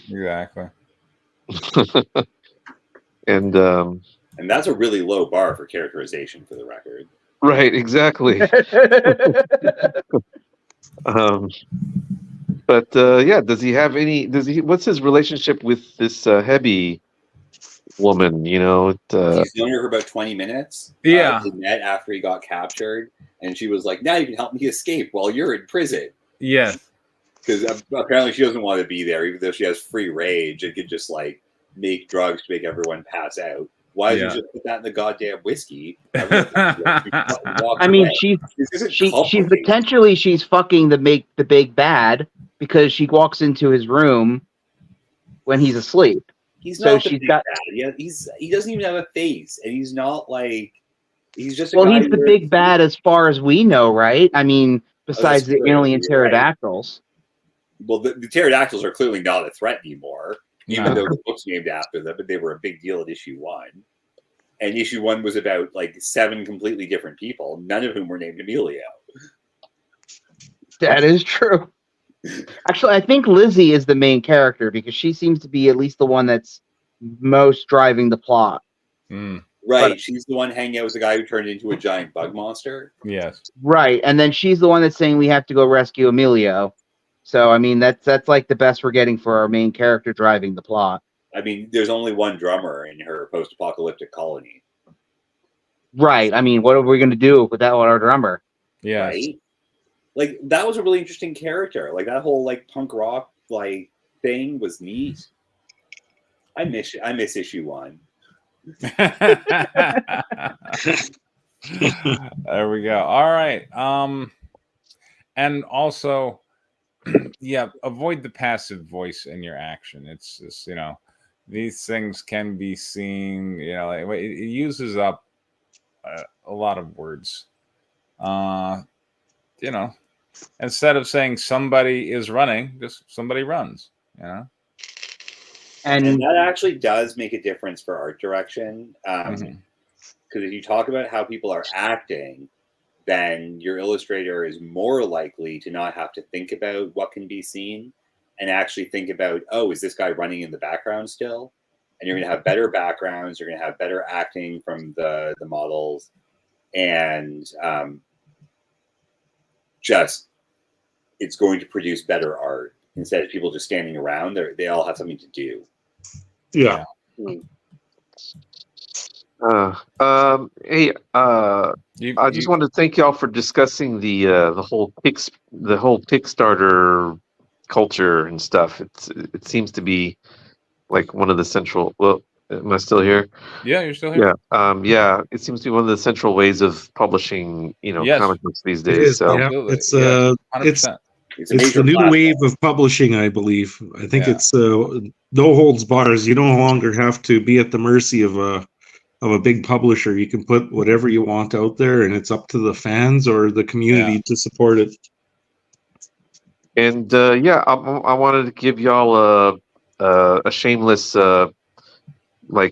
plug here. Yeah. So I'm finally getting some artwork from an artist. Awesome. Nice. Yeah, for Entangled, the script that y'all last read, I think, out loud. So from me. So We're all here. We've all done this process, in some of our cases more than once.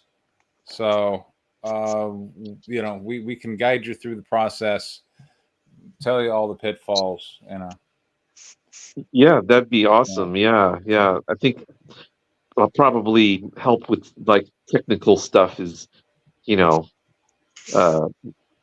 kind of thing that I really need help Right. with. Like I don't know what you've done so far. I just want to give some blanket advice because it's a common mistake I see for like really new people entering into comics who don't maybe have a lot of money to drop into their project, and that's they'll find somebody and they'll be like, hey, I'll write it, you draw it, and let's split it.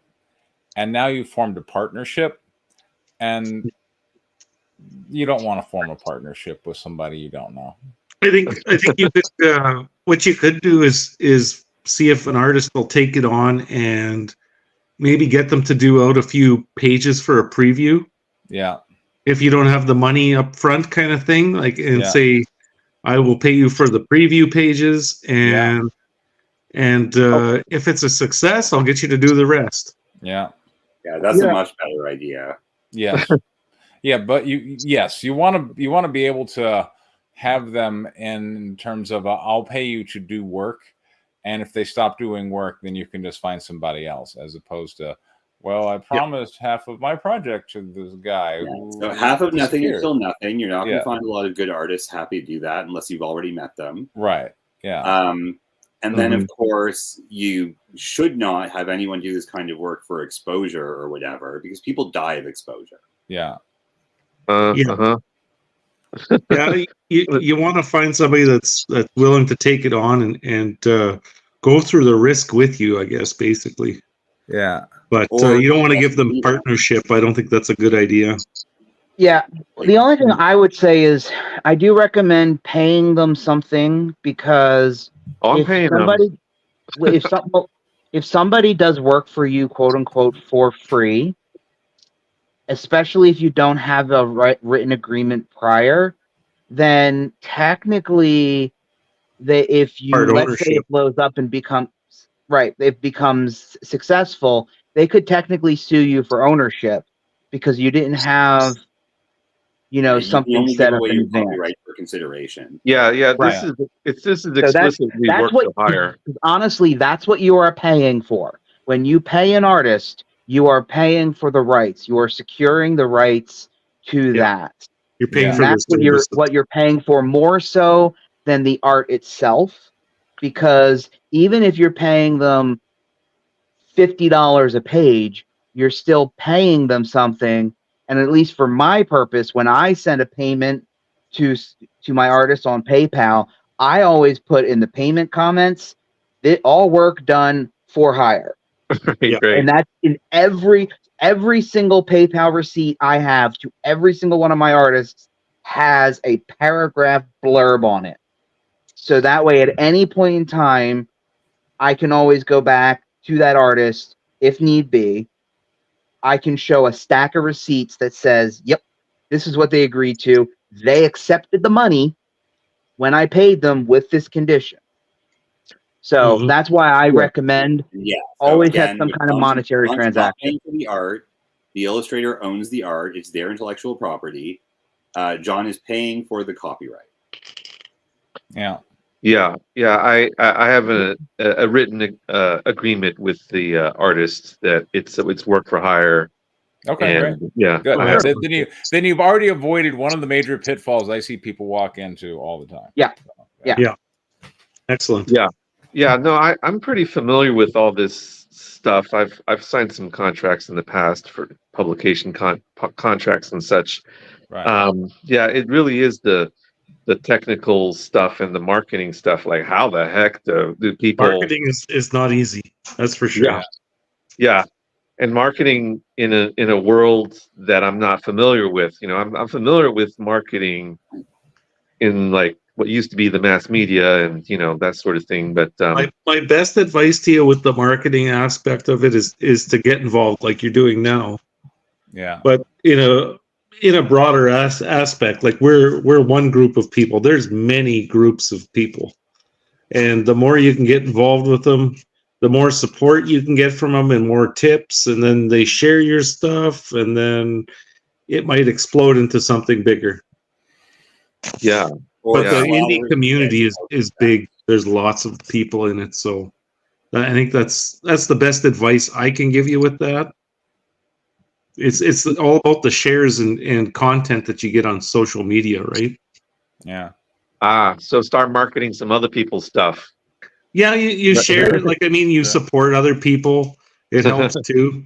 Like a lot of people look at that, right? Oh, well, you've supported other people on Kickstarter or Indiegogo or whatever you're planning on launching your comic on, and then I actually disagree with that. I don't believe in backing for backs. No, I don't back for backs, but I think it's good to be supportive of projects. Like, I don't look for a return backing, but it's just good to be present in the community, I think. Oh, sure. I'm in like half a dozen different indie comic discords. Yeah, so am I. So that's a good way to interact with the community and that kind of thing too. What do you think of them, John? Do you enjoy it? Some of them are better than others. Okay. Yes, I agree with that too. Some are completely dead, and then you got some that are really active, and this is one of the better ones. I do my best. Yeah. Hey, let's read this script because it's like 10 p.m. Yeah, it's getting late here, but all right, there's another script. I'm sorry. Yeah, if you. All right, let's see. Well, we got 10 pages. Who's reading? It's 6 pages, actually. Oh, okay. I'll narrate then. Okay. All right. Do you want to set us up on anything before I start? So this is my rewrite. Let's go. Okay. Interior spaceship bridge day. Aaron's flashlight pierces the darkness that fills the spaceship bridge. Hello? Anyone still alive? A speaker chirps rhythmic noises. Aaron continues walking into the darkness. Hello? Is anyone still alive in here? The speaker chirps again in a 3-syllable rhythm. Aaron's flashlight glimmers off the back of the metal chair. The shadows cast on the back of the figure's bald head. Hello? I'm hoping you can help. Stepping closer, the beams of the flashlight illuminates the decaying skeletal remains of a large-eyed alien seated on the chair, his hands wrapping around joystick controls mounted on the ends of the chair's armrest. Oh, you look like you've been dead a while. Chirp, look, chirp, dead. Erin whirls around looking for the source of the voice. Finding herself staring at a panel of monitors, she steps closer. Is that the ship talking? Can you understand me? Alien characters flash across the screen, scrambling together. Language synthesis completed. I'm the onboard systems analyst, designated TKNK 0. And yes, I can understand you. Relief floods over Aaron. Oh, that's good to hear. I need your help. Of course. The exit is back the way you came 20 paces. Then turn left. If my timekeeper is correct, you should see daylight. Where's everyone else? I am afraid. Whoops. I am afraid I am the last surviving crew member of the starship. I'm sorry to hear that. My name is Aaron Rice. I am a lieutenant of the British Army, MI6 Special Division, codenamed Harpies. Harpies. Quite an unusual name. Well, we were going to call ourselves after another group of Greek female badasses, but apparently that name is owned by a very litigious mouse. Fourth wall What? break. All right. Eights? Amazons? Amazons. I don't know. Oh, Exterior Pyramids Plaza Day. Jezidro raises her hand towards Orion. John. Listen. Several we got Erwin. There we go. Several small darts of red chaos magic fly from Jezidro's hand towards Orion, who dives into a roll, dodging them. The SMS Ernst von Hauptner fires its underdeck cannons on the spaceship. Boom! Jezidro glances upward at the mortar's arch across the sky, hitting the spaceship, and we have Jezidro. Aaron. Orion fires an arrow, piercing Jezidro through the stomach. Ooh, Ah. I've never seen Jezidro get hit before. It's unusual. I'm very happy about this. Yeah. Interior, spaceship bridge day. Boom, the explosion rocks the spaceship, causing the parts of the ceiling and wall to collapse in on a billow of dust and debris. Oh, shit. Please proceed to the exit as quickly and safely as possible and avoid any defecations you may have released, which can cause the floor to be slippery. We need to get out of here. Then I suggest you make haste before the exit tunnel collapses. My fire suppressant systems were damaged in the crash, and life support systems have long been exhausted. What about you? I am on the onboard systems. How do we get you off board? I may be able to back up my internal memory core to an inactive security drone. Well, do it. Stand by. Exterior Pyramids Plaza. Jezidro drops to her knees, crying out in pain. An arrow lodged clean through her abdomen sticks out her back. Blood spills on the ground. The SMS Ernst von Hauptner fires again on the spaceship. Enters spaceship bridge day. The screen Aaron stands before it goes black. Hello, where did? Boom, the display explodes, knocking Aaron back onto her ass. Smoke fills the room. Suddenly, the side panel hisses as airlocks release. With a metal clang, a door falls open. A shadow rises from inside. A metal boot clangs as it exits the chamber. Rising from the boots are slender metal legs, gears spinning, and the knee joints on the chest is a designation TKNKO. Illuminates in green. Its humanoid head blends human, female, and cat-like features. Techno kneels beside Aaron. Lieutenant Rice of the British Army Harpies, we must vacate these premises with extreme haste. Exterior Pyramids Plaza Day. Jezidro snaps the arrow in half, pulling it from her body front and back to avoid additional damage. Now you're starting to piss me off. Aaron draws an arrow, closing in for the kill as several of the Elmechs surround her. Kuvazada. A wave of red chaos magic radiates from Jezidro, hitting the Elmech pilots, causing their bodies to explode into bloody chunks. When it hits Orion, it shreds her clothes, sending her body flying back several dozen yards, crashing into the desert. Boom! Another explosion rocks the spaceship from the barrage. The SMS Ernst von Hauptner. Jezidro stretches out her hand. Roku! A hand of reddish chaos magic extends from her palm, grabbing a large stone boulder that once made up the Great Pyramid. With a twist of her arm, Jezidro's magic hand throws the boulder into the air. Exterior SMS Ernst von Hauptner deck day. The boulder hits the side of the spaceship deck, breaking apart, sending smaller pieces flying across the deck. Several large stones hit the glass on the bridge, shattering it to a spider web. One of the boulder pieces punctured the canopy, expelling gas from the hydrogen balloon bridge. A whistle blows, alerting the captain and the pilots to the loss of air pressure. Capitan, puncture in balloon 12. We're losing pressure fast. All stop. Break off and withdraw. Yahoo, Capitan. Make way to the Tobruk airfield for repairs before we lose altitude. Exterior pyramids, Palazzo, Orion's location. Orion picks herself up off the ground, retrieving her bow and quiver from the ground as the SMS Ernst von Hoppner passes overhead. She fires a rope arrow upward, latching onto the underside of the deck. The spaceship. Jezidro casts a spell, healing her wounds as Longfu bolts upright, wiping the drool from her chin, shaking the discrimination from her head. Disorientation. Disorientation. It was some kind of dis. If you could shake the discrimination out, that would be hilarious. You could, yeah. What did I miss? Jezidro and Longfu turn towards the burning remains of the spaceship, finding Aaron and Techno standing watching the fire. I'm sorry about your starship, but we'll do what we can to help you get back to your people.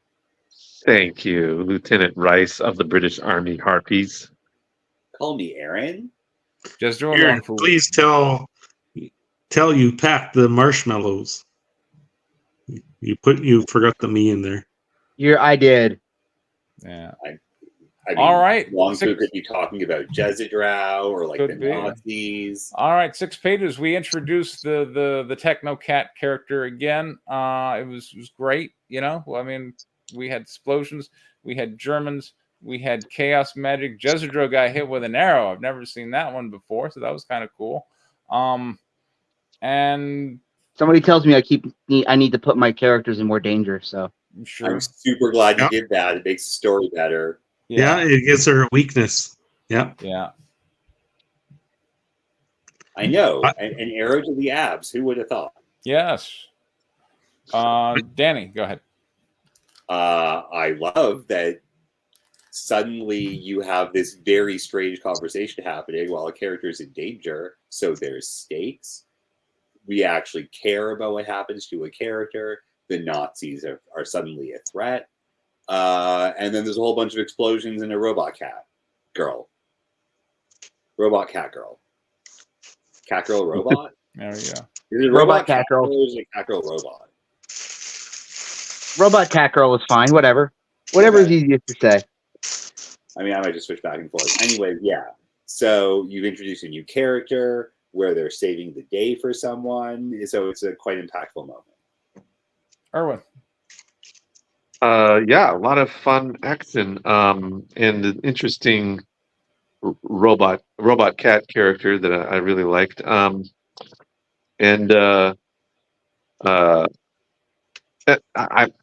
not sure exactly what's going on, but the battle scene, the battle scene with the arrow going through Jezidro. I'm not sure how to That's pronounce okay, that. Aaron. Erwin, this is issue 3. It's okay if you're a little confused. But I like the arrows going through her and her breaking them off from both sides, and I think if I'd read issue, and I do plan on reading issue 1 and 2, I would be a lot more understanding what's going on. So, but it does seem to have a good pace and a good sense of action and suspense there. I really like the opening scene there with Aaron and Techno. I like the new character. It's I could visualize it really well with the computer generated images and telling them to go to the exits, and it was a pretty cool scene. I think you could really play around with that a lot as an artist too. And the dialogue was really good from the computer too to Aaron. That was my favorite part of it, I think. Constructives. Danny, you always got some. The Nazis are still kind of boring, but now that we have a protagonist to care about, it's less of an issue. And it seemed like towards the end, like Aaron was about to climb up, and there was going to be a big fight scene. So who knows? Yeah. So like the story is clearly going somewhere. Like, sure, the dialogue is weirdly repetitive and first drafty, especially all of Aaron's lines. So I read those out loud at the beginning. Hello, hello, hello, hello, Yeah. hello, hello, hello, hello. So that was stupid. But I mean, that's first draft dialogue. It's going to happen. But like, no structure or story complaints here. Like, something is happening. Someone's in danger. Big damn heroes save the day with a robot cat girl in a soon-to-be exploded spaceship, and that's super cool. Yeah, and you earn the big damn heroes moment because you put Jezreel in danger. The big what hero moment? The big damn hero moment. Big damn heroes. So Aaron and Long Fu, what is their relationship? Long Fu is Aaron's sidekick, as far as I can tell.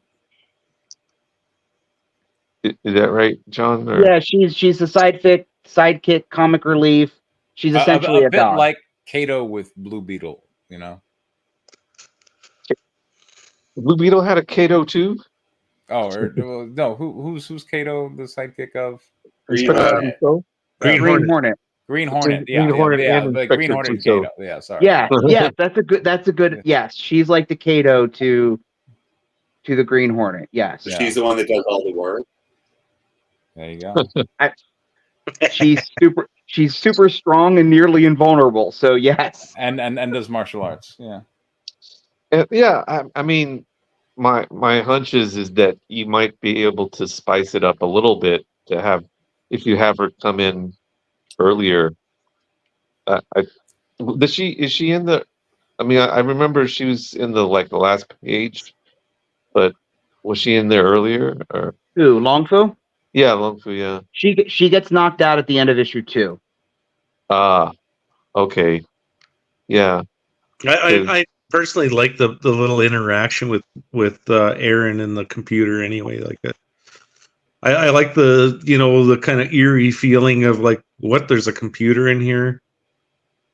But I like the two of them in there, sort of like discovering each other.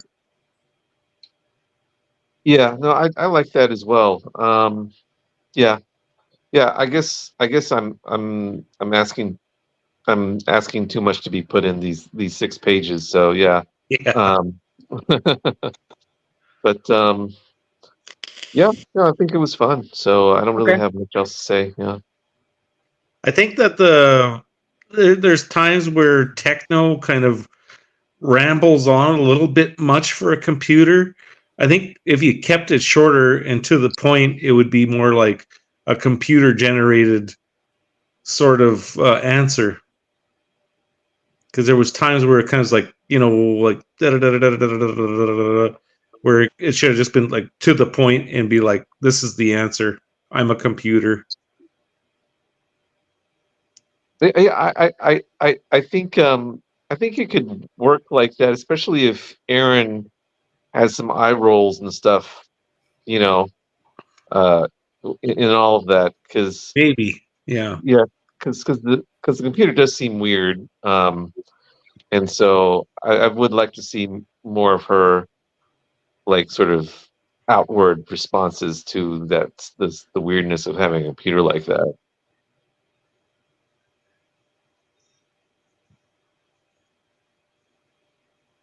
Anything else? All right, John. Awesome. I set the rest of issue 3 is done, so I'll present them next week, and then if you guys are happy with that, then I'll probably do my comic conversion script.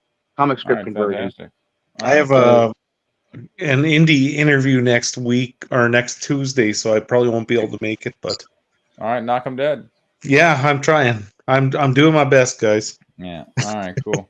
All right. Thanks, everybody. Hopefully, we'll have some pages next week. Take care. All right. Have a good night, guys. See you later. Good night, everybody.